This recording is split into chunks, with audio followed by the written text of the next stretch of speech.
Alors la séparation, c'est un sujet extrêmement complexe. C'est une transition de vie. Ça bouleverse la vie.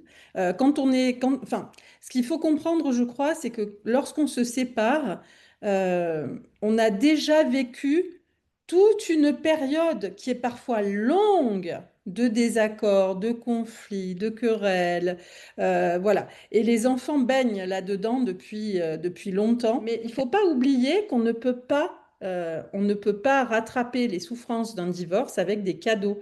Euh, Accompagner les souffrances d'un divorce pour un enfant, ça signifie l'écouter, écouter ses émotions, accueillir ses émotions en tout temps, même si, même s'il s'agit d'un syndrome du biscuit brisé, tu sais, c'est-à-dire un événement complètement annexe qui n'a rien à voir avec la séparation, mais qui finalement permet à l'enfant de décharger tout son chagrin par rapport à tout ce qu'il a pu vivre. Et il faut penser qu'il vit des choses difficiles depuis très longtemps avant la séparation. Voilà, ce sont des formes de punition verbale, ça ne va pas marcher. Quand on va arriver à se détendre et à écouter ce qui se passe chez l'autre, simplement sans réagir, ah, tu lui as encore donné du sucre, ou tu as encore fait ça, ou tu...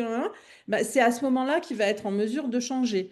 Donc, bon, voilà, seulement ces trucs-là, quand on est dans le conflit, on a vraiment du mal à prendre le recul nécessaire et se dire, bon, bah là, je fais comme mes parents faisaient avec moi, en fait.